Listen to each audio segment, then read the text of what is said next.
Selamat sore. Selamat sore. Ini Abang, dosen, sekaligus juga mentor saya. Ini luar biasa. Pada kesempatan sore hari ini, saya ada kedatangan tamu spesial di kantor hukum kita, yaitu di Law Firm Togar Situmorang, tepatnya di Gatot Subroto Timur nomor 22. Nah, begini Abang Da yang tercinta. Dr. Tuni Cakabawa SH MH ya Bang? Berarti doktor dong? Dosen juga ya Bang ya? Orang Hindu Bali juga ya? Nah ini Bang, kebetulan ada mungkin dibilang lama ya cukup 2-3 minggu, tapi masih terngaung, artinya terngiang di mungkin kita karena berasa sekali tinggal di Bali ya Bang ya? Saya sebagai pendatang beragama Kristen, patut kiranya juga saya mau istilahnya memberikan statement lah bahwa saya di Bali ternyata fine-fine aja, malah saya menerima taksu Bali. Tidak ada yang namanya setan di Bali. Setan itu mungkin dari manusianya sendiri mungkin Bang. Nah ini menarik bagi saya Bang, karena ada orang Bali, dokter pula, akademis, dia dosen di salah satu universitas, bahkan dia dulu agamanya Hindu, dari kecil mungkin orang tua dasar, lalu hijrah ke Bali. Nah, menurut Abang sendiri, saya pengen dengar dulu. Itu gimana sesungguhnya, Bang? Baik, pertama saya terima kasih ya telah diundang oleh Bang Togar Situmorang SHMH MAP dalam acara bincang-bincang pintar ya. Tentu ini acara acara tidak main-main ini ya. Ini acara yang mungkin bisa memberikan mengempowering ya intelektual masyarakat untuk lebih cerdas menyikapi masalah-masalah dalam masyarakat, khususnya di dalam menggunakan media sosial. Saya kira itu. Yang kedua, tentu saya ingin merespon apa yang disampaikan oleh Bang Togar tadi. Tentang kasus ya yang viral ya yang dilakukan oleh saudara Desak tentang penistaan agama Hindu. Nah, itu masuk Bang ya? Sudah penistaan itu ya? Bagi saya pribadi, sepanjang yang saya lihat dari video yang saya tonton itu bagi saya sudah masuk kategori penistaan. Ya. Walaupun saya bukan ahli hukum pidana, tetapi secara umum ya, bahwa hukum itu kan mengajarkan kebenaran. Tetapi yang disampaikan itu kan ketidakbenaran. Apalagi menyangkut tentang nilai-nilai agama yang harus kita hormati ya, harus kita sakralkan, kita luhurkan, tapi ternyata disampaikan seperti itu. Jadi dalam persepsi saya itu sudah kategori penista. Nah, berarti dalam hal ini penistaan ada yang tersinggung ya Bang ya? Betul. Ada yang sudah merespon apa yang dikatakan di dalam channel YouTube tersebut atau channel apalah itu pada saat di tempat tersebut itu sudah sampai ke kategori penistaan, sampai Abang sendiri menganggap sudah penistaan menurut pandangan sendiri. Nah, lalu kira-kira Bang, dengan ada kejadian ini kan saya dengar juga pihak PHDI sudah, puji Tuhan ya, atau puji syukur sudah merespon dengan baik. Lantas juga pihak Kapolda juga sudah merespon. Bahkan Pak Kapolda menerima laporan dengan baik dari pihak PHDI. Lantas juga sudah menindaklanjuti dengan pihak Mabes Polri. Nah, kita juga nggak tahu sampai sejauh mana itu penanganan, karena itu kan ranahnya hukum. Biarkanlah itu berjalan di hukum. Nanti bagaimana kita percayakan kepada aparatur hukum. Nah, kembali ke kita pribadi Bang yang di Bali, terutama Abang orang Bali, dampak sosial apa Bang atas pernyataan itu Bang? Ya, sebelum saya ingin menjelaskan dampak sosial dari perbuatan penistaan agama melalui video oleh saudara desa itu, mungkin saya bisa membuka cakrawala berpikir dulu.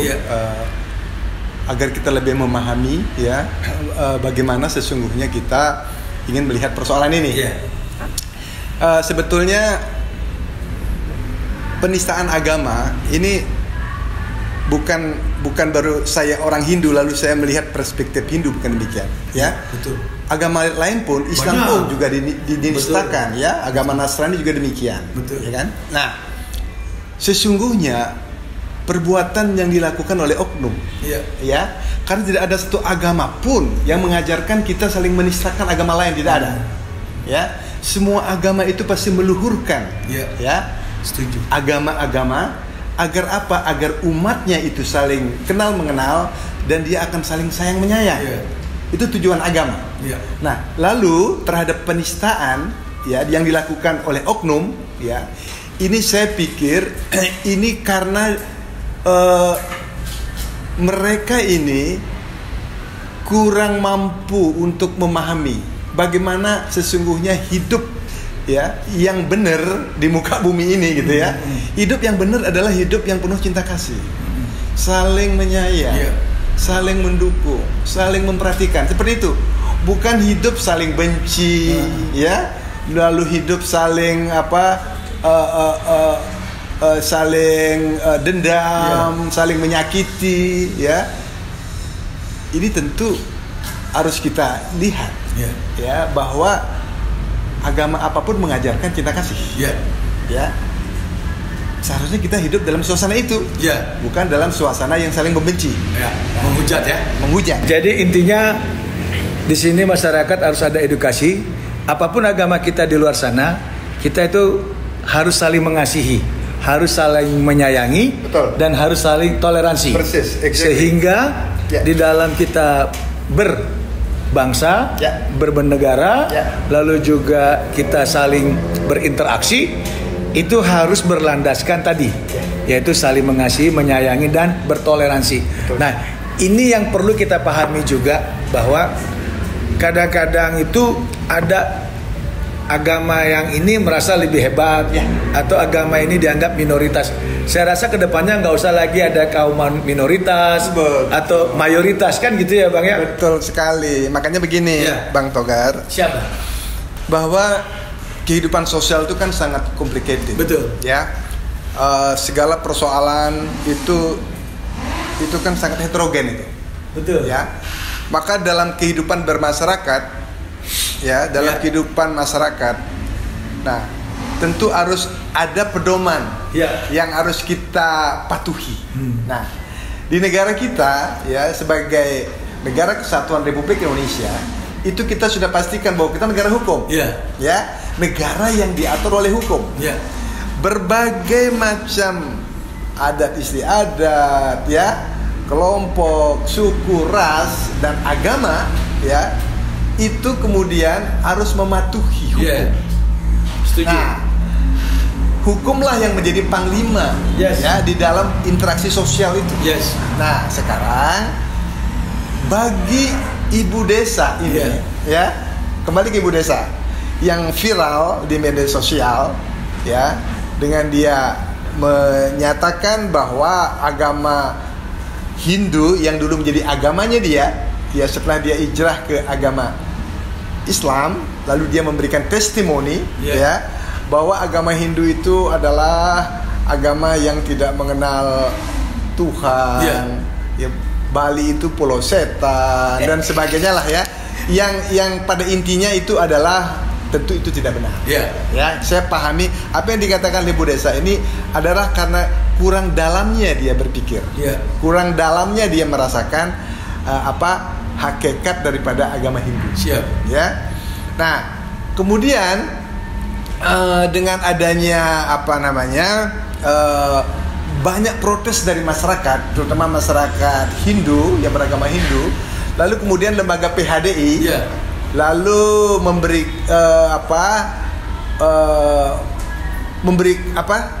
fatwa. Fatwa. Jadi PHDI memberikan maaf kepada Desak ini, kan. Mungkin karena sudah merasa Ibu Desak ini dirinya itu bersalah, lalu kemudian dia minta maaf kepada PHDI. Nah, lalu PHDI sebagai lembaga tertinggi umat Hindu memberikan maaf kepada Ibu Desak. Itu saya amini itu. Betul, ya, saya setuju itu. Ya, sebagai satu lembaga umat, dalam hal ini umat Hindu, memberikan maaf kepada seseorang yang sudah jelas-jelas luar biasa. Ya. Nah, tapi tidak cukup sampai di situ. Ada hukum. Saya bilang tadi, negara kita negara hukum. Betul. Ya, negara kita negara hukum. Artinya apa? Bahwa hukumlah yang harus menyelesaikan persoalan ini. Menentukan ini. Betul. Bahwa itu sudah dimaafkan oleh PHDI, itu saya pikir bagus. Betul. Nah, tetapi karena negara hukum, maka persoalan ini harus diproses secara hukum juga. Nah, di sini sebetulnya Bang Togar sebagai lawyer yang kondang ini ya, harusnya bisa melihat hukum mana yang dilanggar oleh si desa. Betul. Iya kan begitu? Betul. Kemudian pasal-pasal mana yang seharusnya bisa menjadi rujukan terhadap perbuatan pelanggaran hukum yang dilakukan. Betul. Saya kira seperti itu. Betul. Kalau tentang pasal sudah pasti itu kan ada KUHP yang mengatur, ada di situ dijelaskan ada pasal 156A-nya, dan ada juga pasal yang lain. Tetapi dalam hal ini kan itu di dalam YouTube atau di dalam tadi channel. Nah, ada dua di sana, harus nanti dilihat, dikaji, apakah itu masuk ke delik umum atau masuk ke delik khusus. Kalau delik khusus adalah orang yang membuat dan menyebarkan. Nah, lalu kalau untuk ibu desa sendiri, karena itu dia bicara, alat bukti kan sudah sah, petunjuknya ada, dia sendiri yang ngomong secara langsung di depan kamera, di depan masyarakat, itu masuk ke unsur pidananya. Nah, kembali lagi tadi, bahwa yang akan menentukan itu bersalah atau tidaknya seseorang, karena kita menganut ajas equality before the law, artinya persamaan hak di muka hukum, dan ini juga sudah bergulir dan sudah berjalan di ranah kepolisian, ya mau tidak mau ya kita tunggu. Tapi kalau dari saya itu jelas ada unsur pidananya, penistaan agamanya. Nggak beda jauh kalau kita ambil sedikit menganalisa, itu kayak modelnya Pak Ahok, di mana dia menyatakan satu statement pada saat itu tentang surat Al-Maidah yang dianggap sudah melecehkan atau melukailah perasaan agama umat Islam, sehingga itu disangkakan dan dipersalahkan. Tetapi tidak sampai di situ. Yang mengedit pun dan yang menyebarkan yaitu Bapak Buniyani, itu pun masuk di dalam permasalahan hukum. Jadi kalau saya dari perspektif hukum yang bisa kita sampaikan ke masyarakat, itu jelas ada nuansa pidananya, tapi kembali biarkanlah pihak kepolisian yang berproses. Kita sebagai masyarakat mempercayai kepada negara ini adalah negara hukum. Kita jangan terprovokasi, jangan terpancing, tetap kita jaga harmonis, persatuan kita, kesatuan kita, dan yang utama adalah mungkin Bang, jangan kita ikut membesar-besarkan ini. Ini sih pendapat saya, karena semuanya sudah masuk ke dalam koridor hukum. Bapak Kapolda juga sudah membuat statement seperti itu, PHDI juga sudah. Ya saya rasa saya nggak berani juga mengulas itu. Tapi kalau kita hanya ditanya dari pendapat orang hukum profesional, memang ada. Itu karena pidananya. Ya atau tidak, biarlah polisi yang akan menentukan nantinya. Sesuai dengan kewenangan. Itu sih. Nah, itu Abang. Saya rasa demikian. Luar biasa pertemuan saya dengan abang saya ini. Beliau akademis, juga seorang dokter, otomatis juga intelektualnya tidak diragukan. Tapi lihat tutur katanya, tidak ada nuansa sedikit pun dia mengumbar kebencian atau ketidaksukaan. Bahkan tadi yang saya dengar kata maaf itu ya Bang ya, menarik ya.